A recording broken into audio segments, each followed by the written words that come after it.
오늘날 사람들의 형편을 보면은 포도주가 떨어진 잔치집 같은 삶을 고백하고 있습니다. 사람마다 불행을 이야기합니다. 분명히 과거보다 더 좋아진 형편들이 더 많이 있음에도 불구하고 포도주가 떨어진 잔치집 같은 이야기들을 하는 것을 보면은 뭔가 부족한 것이 그들이 생각하는 그것이 아니라 다른 것의 원인이 있던 것이 아닐까 생각을 하게 됩니다.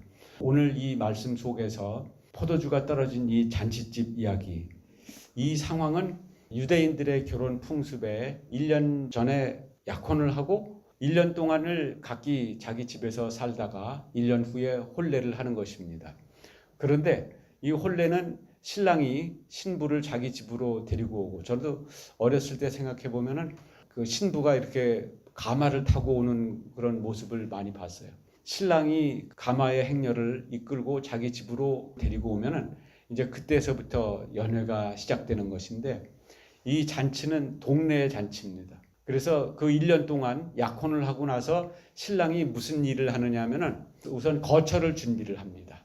신부를 맞이하여 새살림을 시작할 거처를 마련하고, 그리고 동네 사람들을 다 초청해서 함께 며칠을 먹을 수 있는 양식을 준비하고 포도주를 준비하고, 이것이 신랑이 얼마나 능력 있는 사람인지를 보여주는 중요한 행사입니다. 그런데 이 잔치에 포도주가 떨어지고 있다고 하는 것, 이거는 사람들에게 이 신랑의 명예가 달려있는 문제입니다. 그리고 이 신랑 집의 성의, 이런 것들이 그대로 드러나는 단적인 사건이 되는 것이기 때문에 이 여흥이 지금 한창 고조되고 있는데 이 대목에 포도주가 떨어졌다 그러면은 이것은 이 혼인집에 있어서는 보통 심각한 문제가 아닌 것입니다. 이때에 예수와 제자들도 혼례의 청함을 받았다. 이것은 예수님과 이 혼주가 아주 가까운 친척이 아니었을까. 어떤 사람들은 이 요한복음을 기록한 요한 자신의 결혼식이 아니었을까. 왜냐하면 요한은 이 요한복음을 기록하면서 자기 이름을 잘 빼요. 안드레와 또 한 사람의 세례 요한의 제자가 있었는데 그 둘이 예수님을 따르게 됐다. 그 얘기할 때도 안드레 이야기는 쓰면서 자기 이름은 쏙 빼고, 그리고 나중에 성만찬 할 때도 보면은 예수께서 사랑하시는 그 제자, 이렇게 자기를 그런 식으로 직접적으로 거론하지 않는 면이 있어서 사람들은 이 결혼식도 요한의 결혼식이 아닐까 이렇게 보는 사람들도 있어요.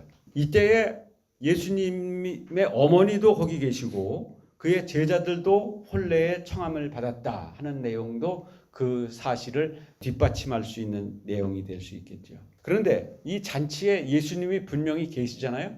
그런데도 이 문제가 생길 수 있어요. 예수님을 우리가 믿는다고 하면서 예수님을 믿는 사람인데도 인생이 포도주가 떨어지는 현상이, 그런 위험이 벌어질 수 있어요.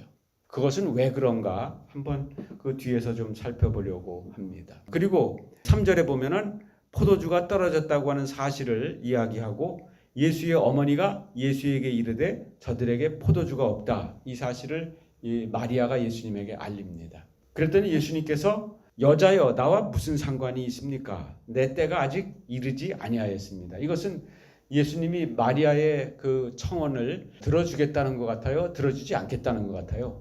안 들어줄 것 같은 말씀이잖아요. 이렇게 말하고 나서는 마리아가 부탁한 것에 대해서 신경 안 써야 맞는데 예수님은 즉시 그 문제에 대하여 해결책을 제시해 주잖아요. 이 대목에서 이제 그 로마 가톨릭은 어떻게 말하냐면은 예수님에게 기도하기보다는 마리아에게 기도하면은 예수님이 이렇게 잘 들어준다. 이게 그 근거거든요. 저들에게 포도주가 떨어졌다. 그랬더니 예수님이 나와 무슨 상관이 있습니까? 내 때가 아직 이르지 않았습니다. 그러더니 어머니가 하인들에게 이르되 너희에게 무슨 말씀을 하시든지 그대로 하라. 그러니까 예수님을 막 억압하여 몰아가는 것 같은 분위기, 굉장히 엄한 어머니와 그리고 마마보이인 예수님으로 보일 수도 있는 대목입니다. 그렇기 때문에 로마 가톨릭에서는 마리아에게 부탁하면은 예수님이 거절하지 못한다, 이런 교리를 만들어서 마리아에게 하는 기도, 그것을 열심히 합니다. 잔치집에 포도주가 떨어졌다고 하는 이 큰 사건 앞에서 마리아가 했던 이 행위는 마리아의 능력을 보여주는 것이 아니라 마리아의 믿음을 보여주는 사건으로 우리는 이해를 합니다. 마리아의 능력을 보는 것이라면 이것은 로마 가톨릭의 말에 근거가 있는 것이고, 마리아의 믿음을 본 것이다 그러면 우리 쪽에 더 해석이 맞는 것이라고 하는 것을 보여주는 거죠. 마리아는 이 문제를 가지고 주변에 돌아다니면서 포도주가 떨어졌대 이렇게 하고 돌아다니지 않았어요. 만약에 그러고 돌아다녔으면 정작 포도주가 아직 다 떨어지지 않고 떨어져 가는 단계였는데, 다 떨어지기도 전에 분위기가 술렁술렁해서 일부에서는 그래 그럼 이제 가야지 그러면서 잔치가 흥이 깨지는 일들이 일어났을 거예요. 그러나 마리아는 어떤 성품을 가지고 있느냐, 조용히 예수님에게 이 문제를 가지고 갔던 것을 볼 수 있어요. 마리아와 예수님은 어떤 관계예요? 어머니와 아들의 관계죠. 마리아에게 있어서 예수님은 몇 번째 아들이에요? 장남이잖아요. 여기에 요셉이 등장하지 않는데 요셉은 일찌감치 타계한 것 같습니다. 요셉은 탄생 이야기 이후에 등장을 하질 않아요. 그것을 보면은 예수님이 그 가정에서 홀어머니를 모시고 살면서 어떤 역할을 감당했을까 하는 것을 잘 알 수 있어요. 저도 홀로 사시는 어머니의 장남으로서 초등학교 3학년 때부터 그런 장남의 삶을 살았기 때문에 그 장남이 어떤 역할을 하면서 살았을지 저는 잘 짐작할 수 있습니다. 그런 장남의 입장이 아니라도 충분히 추측할 수 있는 상황이죠. 집안에 무슨 문제가 있으면 마리아는 누구에게 그 문제를 이야기했을까요? 남편이 없으니까 장남에게 이야기했겠죠. 그러면 장남은 무슨 여기서 말씀하신 것처럼 그게 나와 무슨 상관이 있나이까 매번 그러시다가 여기서도 또 그랬을까요? 매번 예수님은 아들로서 해야 할, 장남으로서 동생들을 대신해서 해야 할 일들을 열심히 하셨을 것이 분명합니다. 예수님은 돌아가시는 그 장면에서도 참고 5절 첫 번째 보면은 요한복음 19장 26절에서 이게 십자가상에서 하신 말씀이에요. 예수께서 자기의 어머니와 사랑하시는 제자가 곁에 서 있는 것을 보시고 자기 어머니에게 말씀하시되 여자여 보소서 아들이니이다. 여기서도 여자여라고 하죠. 그리고 아들이다라고 소개하는 이 사람은 요한입니다. 효도를 돌아가시는 그 순간까지도 다 하셨어요. 그러니까 마리아는 집안에서 무슨 문제가 생기면은 당연히 예수님에게 이야기했던 것이 아마 그 삶의 습관이었을 것입니다. 그것이 큰 일이든 작은 일이든 장남과 이야기했을 거예요. 그렇기 때문에 여기서도 포도주가 떨어진 이 문제를 그렇게 어떤 일이든 30년 동안 예수님과 함께 한 집에 살면서 경험했던 것은 무엇이든지 장남에게 이야기하면은 그대로 다 문제가 해결됐던 경험을 충분히 가졌지 않겠어요? 충분히 그런 경험들을 여러 번 가졌을 거예요. 아주 작은 것들 다 예수님에게 이야기했다기보다는 어떤 문제들마다 이야기했을 것이고 해결됐을 거예요. 그런데 예수님의 대답이 참 의외잖아요. 나와 무슨 상관이 있나이까? 정중하게 여자여라고 하면서, 이것은 성인 여자를 존중하여 부르는 호칭이라고 하는 것은 틀림없이 모든 사람들이 인정하는 내용입니다. 그런데 나와 무슨 상관이 있나이까는 상당히 마리아에게도 의외의 대답이었을 거예요. 이것은 의미하는 바가 상당히 큽니다. 3번에 보시면은 예수님이 마리아의 아들이냐 주인이냐 이것이 바뀌는 전환되는 상황이었던 거예요.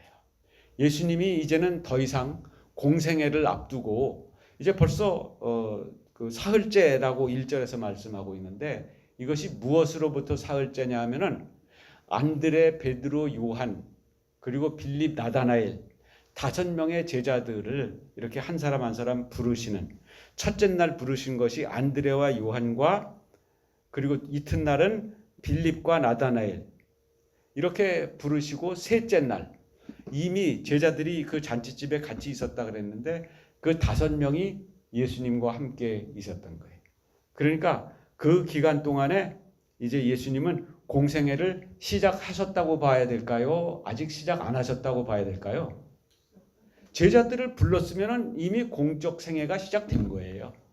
그렇기 때문에 아직 내 때가 이르지 않았다라는 말은 공생애를 시작할 때가 되지 않았다라고 보면은 안 되는 말이에요. 이미 공생애를 시작해놓고 아직 내 때가 안 됐다. 이것이 요한복음 13장 1절에 보면은 유월절 전에 예수께서 자기가 세상을 떠나 아버지께로 돌아가실 때가 이른 줄 아시고 세상에 있는 자기 사람들을 사랑하시되 끝까지 사랑하셨다. 이때는 이제 때가 됐다고 그러잖아요. 그러니까 여기서 말하는 때는 세상을 떠나 아버지께로 돌아갈 때를 말씀한 거예요. 그런데 이 3번에서 보시면은 예수님의 때, 그리고서 성경구절 몇 군데 적어놨잖아요. 이때 예수님께서 계속 아직 내 때가 되지 않았다라고 말씀하셨던 거예요. 이건 언제냐? 공생의 한가운데에서 공생에 지금 한참 하고 계시면서 동생들이 유월절을 맞이하여 예루살렘에 올라가면서 형님은 안 가세요? 그랬더니 아직 내 때가 이르지 않았다. 공생의 중간인데 이렇게 말씀하시는 것을 보면 오늘 여기에서도 예수님께서 내 때가 되지 않았다고 4절에서 말씀하시는 것은 공생애를 시작할 때가 아니라 아직 종교 지도자들에게 미움을 받고 문제가 심화되는 그 때가 아직 안 됐다라고 하는 것으로 이해를 하는 것이 맞습니다. 그렇게 함으로써 여기에서 마리아와의 관계에 있어서 이제는 어머니와 아들, 어머니로서 이런저런 것들을 해라 말라 하는 그런 관계에서 이제는 그분에게조차 구원자이신 분으로 역할이 전환되는 시점으로 삼으신 거예요. 그러니까 이것은 오히려 어떻게 보면 이제야말로 당신의 아들이 아니라 당신의 주로서 공생애를 시작한 그리스도로서의 자신의 역할을 나타내시는 말씀이었다고 보는 그런 신학적 의미가 깊이 담겨져 있는 말씀이라는 거예요. 마태복음 12장 46절서부터 예수님이 무리에게 말씀하실 때 그의 어머니와 동생들이 예수께 말하려고 밖에 섰어요. 사람들이 예수님에게 잠깐만요, 보십시오. 당신의 어머니와 동생들이 당신께 말하려고 밖에 와 있어요. 그랬더니 예수님이 누가 내 어머니래? 누가 내 동생들이래? 그러면서 손을 저 밖에 있는 어머니와 동생들이 밖에 기다리고 있다고 그러는데 그들이 아니라 이 안에 지금 여러분들을 향하여 손을 이렇게 펼치고서는 예수님이 말씀하시기를 손을 내밀어 제자들을 가리켜 이르시되 당신들이 나의 어머니고 당신들이 나의 동생들이다. 보라. 이렇게 말씀하세요. 이거 밖에서 들으면 기분이 어땠을까? 어머니와 동생들이 저기 밖에 나와가지고 예수님 빨리 뭐 무슨 일이 있어서 모시러 왔는데 누가 내 어머니고 누가 내 동생들이냐? 당신들이 내 어머니요 당신들이 내 동생들이다. 이렇게 말씀하신 거예요. 그러니까 이제는 이 3번 말씀에 기록된 것처럼 예수님은 더 이상은 이제 마리아의 아들로서 서 있는 것이 아니라 마리아의 구원자, 마리아조차도 그분을 믿어 구원을 얻을 그 그리스도로서의 삶을 공적으로 이제 시작하시는 그런 장면이었던 것입니다. 이제 어머니가 아니고 성도의 한 사람인 것이지요. 그런데 앞에서 말씀드렸습니다마는 예수님이 이 잔치에 와 계시고 가톨릭에서 그렇게 좋아하는 마리아도 와 있는데 왜 포도주가 애초에 떨어지는 일이 생기느냐 이것입니다. 우리가 예수님을 믿는다고 하면서도 예수님이 주인이 아니고 손님으로 와 계시면은 문제는 여전히 우리를 위협합니다. 마치 창고구절 가운데 보시면은 마태복음 8장 24절에 바다에 큰 놀이 일어나 배가 물결에 덮이게 되었으되 예수께서는 주무시는지라 그 제자들이 나와 깨우며 이르되 주여 구원하소서 우리가 죽겠나이다.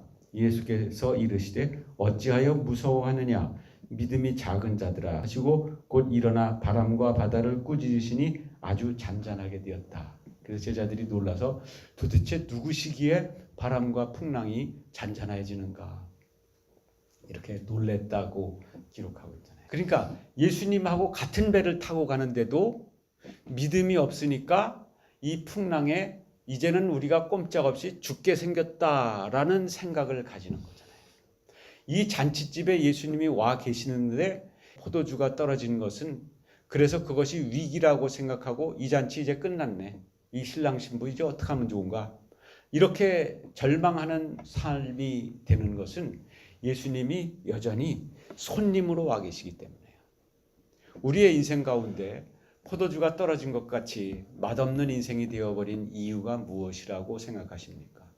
내가 열심히 교회 다녔는데, 열심히 기도도 했고 예수님의 제자로서의 삶을 산다고 생각을 했는데, 그분을 그저 모시고는 있지만 여전히 내 마음대로 내가 주인인 삶을 산다면 문제는 우리에게로부터 떨어지지 않을 것입니다. 오늘 칼럼에다가 썼는데요. 엘리멜렉의 선택이라고 하는, 사사시대에 베들레헴에 엘리멜렉이라고 하는 사람이 살고 있었습니다. 그 아내 이름은 나오미였고요.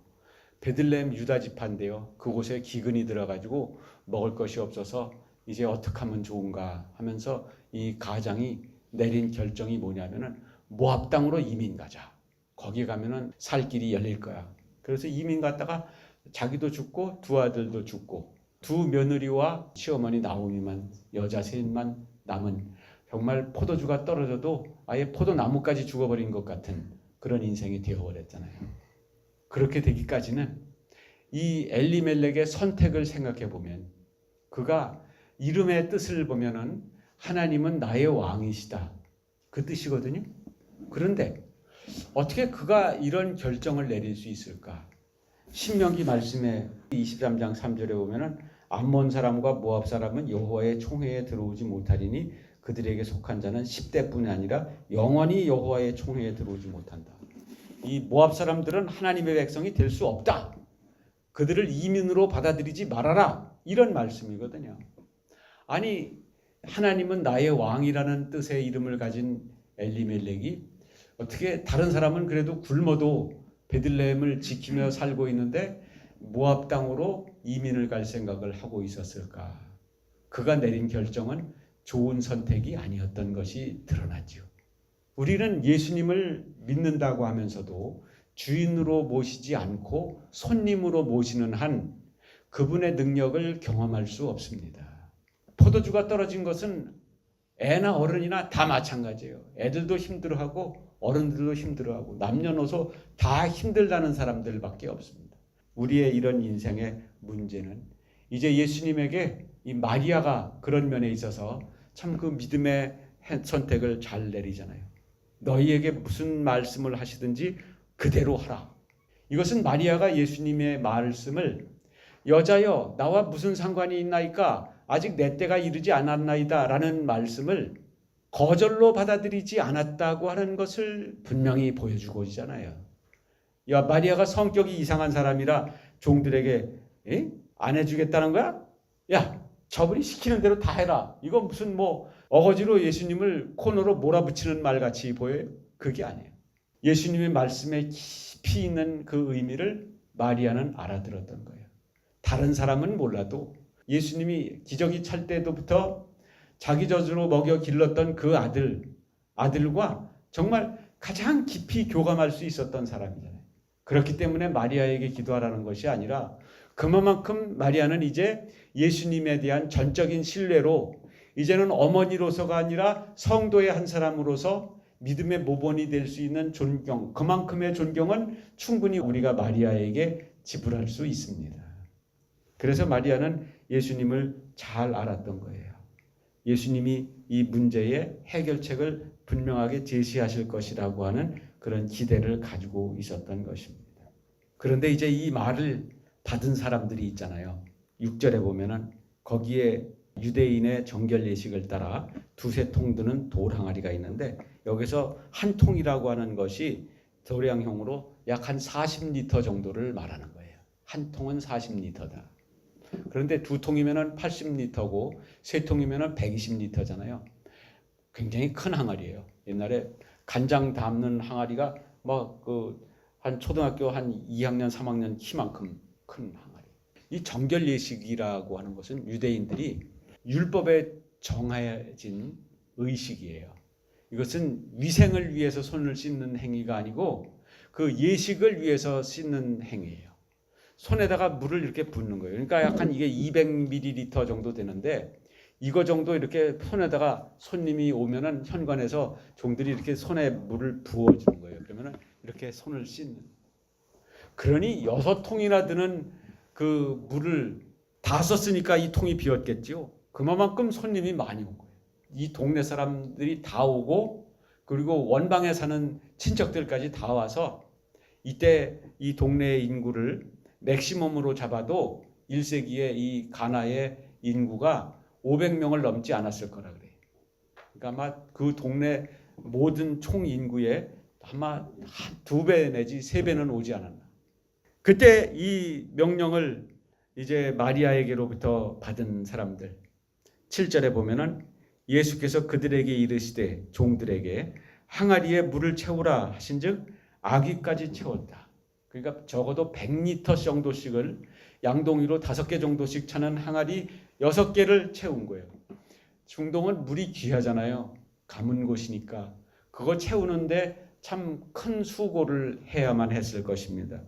근데 그 종들은 그것에 대하여 포도주 얘기인데 왜 물 이야기를 하시나요? 이렇게 반론을 제기하지 않아요.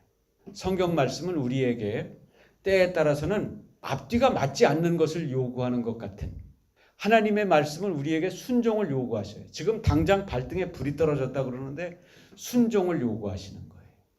하나님은 그것을 먼저 보기를 원하십니다. 11절 말씀에 예수께서 이 첫 표적을 갈릴리 가나에서 행하셨다 그러는데 요한복음은 예수님의 이적, 기적 이런 말을 쓰지 않고 표적이라는 말을 써요. 이적이나 기적 같은 것은 미러클이라고 하고요. 요한복음에서 쓰는 이 표적이라는 단어는 사인이라는 단어로 영어 성경에 번역하고 있어요. 세메이온이라고 하는 헬라어입니다. 미러클과 사인의 차이는 무엇이냐면 미러클은 그 능력을 나타내는 정도의 사건이지만 아무리 기적도요 능력의 한계가 있는 것은 기적도 한번 일어나고 나면은 그게 그냥 사실로 남아요. 기적도 한번 5천 명을 먹이시는 사건이 있어서도 먹고 나면은 어떻게 이 일이 일어났다기보다는 5천 명이 먹었다라고 하는 하나의 사건으로만 기억에 남게 되어 있습니다. 그런데 여기서 표적이라고 하는 것은 예수님의 능력만 나타내는 것이 아니라 그 능력을 통하여 숨겨진 어떤 깊은 의미가 들어있다라고 하는 것을 함축하는 단어예요. 그래서 요한복음에서 이 표적이라는 단어를 쓰는 이유는 예수님이 구원자라고 하는 예수님의 신성을 드러내는 사건이 되었다고 하는 그것을 목적으로 하는 기적이었다고 하는 의미로 표현하고 있는 것입니다. 이렇게 해서 이들은 예수님의 그 표적을 나타나게 하는 그 원인을 제공하잖아요. 그 원인은 순종이었던 거예요. 첫 번째는 이 죽어가는 잔치, 완전히 망해가는 잔치, 정말 여흥이 중간에 물을 끼얹은 것 같은 이런 이상하게 끝나는 잔치, 개운하지 않은 잔치로 끝나고 그 혼주가 망신당하고 두고두고 사람들은 결혼식을 할 때마다 옛 이야기들을 많이 하잖아요. 누구네 잔치만 같지 않으면 되지 뭐. 이런 이상한 기준이 되어버리는 그런 욕된 잔치가 될 수밖에 없는 이 위기를 다시금 이 연회장이 칭찬하는 것처럼 상식적으로는 처음에는 좋은 거 냈다가 나중에 가가지고는 찌꺼기가 나오는 그럴 수밖에 없잖아요. 밑에 가라앉은 거 퍼오니까 씨가 씹히기도 하고 뭐 탄닌 성분이 씹히기도 하고 그러는 포도주가 덜어 나오기도 하는데 이 집은 어떻게 나중에 나온 게 더 맑아? 더 맛이 좋고 향이 더 좋아? 이런 칭찬을 하게 되었을까? 그 잔치가 가능하게 했던 데는 참으로 여러 사람들의 믿음과 순종이 함께 어우러졌던 것을 볼 수가 있죠. 첫 번째 마리아가 예수님에게 이 문제를 이야기했다고 하는 것. 소문내지 않고. 그리고 종들에게 무슨 말씀을 하시든지 그대로 순종하라고 그 어머니로서의 자기가 발휘할 수 있는 영향력을 사용했다고 하는 것. 그리고 종들이 예수님의 그 말도 안 되는 명령에 대하여 포도주가 떨어졌는데 웬 물을 기러 오래요? 이렇게 반문하지 않고 순종했던 그 종들의 순종. 그리고 거기서 끝나는 것이 아니고 아직 맹물인데 이거를 연회장에게 떠다 주라고 하는 이 명령. 적어도 이 3단계의 순종을 통해서 이 망해가던 잔치가 이전에 어디서도 볼 수 없었던 그런 잔치로 바뀌었다고 하는 것을 우리가 볼 수 있어요. 이런 것을 보면 신인 협력이라고 합니다. 신학에서는 하나님의 기적이 인간의 순종을 통해서 드러나게 되는 것입니다. 물론 하나님은 이런 순종 하나도 없이도 다 하실 수 있어요. 우리 기도의 효력에서 본 이야기. 이런 거 없이도 하나님께서는 원수를 물리치고 대적들을 다 물리칠 수 있어요. 그런데 굳이 하나님께서는 그 능력을 우리에게 위임해 주셔서 우리도 이 전쟁터에서 삼지창을 휘둘러 적군을 때려 눕히는 그 경험을 하게 하시고, 그리고 나서 야, 네가 수고해서 우리가 이겼어. 그 어린 자녀를 토닥거리는 부모의 마음과 같이 우리도 그 전쟁터의 영웅이 되기를 원하시는 거예요. 이 망해가는 혼인잔치를 살리는 일에 너희들도 같이 수고했어. 이렇게 칭찬을 받게 하시는 것이라는 거죠. 예수님께서 이 일을 행하심으로써 얻으신 것이 무엇인가? 11절에 보면은 그 목적이 분명하게 드러나죠. 이 첫 표적을 갈릴리 가나에서 행하여 그의 영광을 나타내셨다. 첫 번째죠. 예수님이 이것을 통하여 영광을 받으셨어요. 그리고 나서 이제 처음 뽑아서 데리고 다니시는 이 5명의 제자들, 그들이 예수님의 제자가 된 지 이제 2장 1절에서 말하는 3일차밖에 되지 않은 이 제자들이 그를 믿으니라. 잘 됐죠? 잘된 일입니다. 예수님이 영광을 받으신 것도 잘된 일이고, 제자들이 믿게 된 것도 잘된 일이고, 이 신랑 신부의 결혼을 축하하러 모인 사람들이 전에 보지 못했던 이 놀라운 접대를 받고 만족했다고 하는 것 기쁜 일입니다. 이 예수님의 첫 표적이라고 그러는데요. 요한복음에는 7번 예수님의 표적이 나오고, 복음서를 다 뒤져보면 35번의 기적이 사건들이 기록되어 있어요. 그런데 요한복음은 이 사건을 첫 번째 기억으로 기록하고 있어요. 예수님의 이 기적을 이왕이면은 요한복음 6장에 나오는 베세다 들판에서 5,000명을 먹이신 그 기적 같은 것을 첫 번째 기적으로 삼으셨으면은 그 파급 효과가 그냥 첫 번서부터 세게 한번 이렇게 불신을 몰아내면은 얼마나 영향력이 좋았을까. 그것이 아니라 한 가족의 혼인잔치를 배경으로 했다고 하는 것을 보면은 예수님께서 이 혼인을 얼마나 소중하게 여기시는가. 이 작은 한 가정의 일이 우리 모든 성도들의 삶에 있어서 얼마나 큰 일이 될 수 있는가를 생각하게 해주는 사건이에요. 저의 인생도 돌이켜보면은 잔치가 일찌감치 끝난 집에서 제가 유년기를 보냈고, 결혼 생활 초반부터 잔치가 끝날 것 같은 그런 위기를 맞았었습니다. 그렇지만 하나님께서 저의 인생을 그 이전보다 오히려 더 큰, 나중이 더 좋은 포도주를 맛볼 수 있는 인생으로 바꾸어 주셨어요. 그것은 개인의 경험일 뿐만 아니라 여러분들에게도 소개하여 함께 이제 우리의 인생에 위기가 찾아온 것과 같은 때에 처음에 맛보았던 것보다 더 좋은 포도주가 기다리고 있다고 하는 믿음의 기대를 소개해 드리려고 하는 것입니다. 이제 우리가 아직도 신앙생활 하는데도 인생이 쓴맛이 느껴지고 찌꺼기 같은 포도주도 남아있지 않은, 이제는 아예 포도주 냄새도 나지 않는, 더 이상은 기쁨이 없을 것 같은 인생을 살고 계십니까? 내 인생은 이제 10대인데 20대인데 내 인생은 아직 50도 안 됐는데 이제 끝난 것 같은 그런 생각이 드십니까? 즐거움이라고 하는 것은 없어요. 그러나 예수님을 이제는 손님 중에 한 사람이 아니라 주인으로 모시고 마리아가 그분께 말씀드렸던 것처럼 이 집에 포도주가 없습니다. 이건 무슨 대단하게 무슨 어떤 종교 의식을 거치고 큰 소리로 뭐라고 하지 않아도 되는 거예요. 그저 예수님, 포도주가 떨어졌습니다. 내 인생의 맛이 확 줄어버렸습니다. 말씀드리고 이제 엘리멜렉이 실패했던 것과 같이 베들레헴의 기근, 그러면은 모압으로 이민, 이렇게 인간적으로 바로 결정을 내리고 선택하는 것이 아니고, 하나님 어떻게 하면 좋습니까? 베들레헴에 가뭄이 와서 기근이 들었습니다. 어떻게 하면 좋습니까? 라고 엘리멜렉이 하나님께 묻기만 했더라면 모압으로 가는 결정을 내리지는 않았을 거예요. 그러면 그가 죽지도 않았을 것이고 자기의 아들들도 죽지 않았을지도 몰라요. 그때 나오미가 돌아올 때 보면은 베들레헴 사람들이 여전히 굶어 죽지 않고 살아있잖아요. 우리의 인생이 선택입니다. 그 선택을 내리는 기본적인 그 원인, 그것은 우리의 믿음입니다. 다윗은 누구보다도 불행해질 수 있는 사람이었는데 불행해지지 않았어요. 사울은 누구보다도 행복해질 수 있는 사람인데 행복해지지 않았어요. 그 결정적인 차이는 하나님께 물었느냐, 하나님께 묻지 않았느냐, 이것이 그들의 행복과 불행을 판가름댔었습니다. 여러분, 우리의 인생에 포도주가 떨어질 때 주님을 찾아가시기를 간절히 바랍니다. 이제 우리가 채워야 할 항아리는 물을 안 채우고, 항아리요 깨끗하게 비워져 있어요. 이제 포도주만 채워주시면 돼요. 물이 어디 있다고 물을 갖다 채우라 그래요?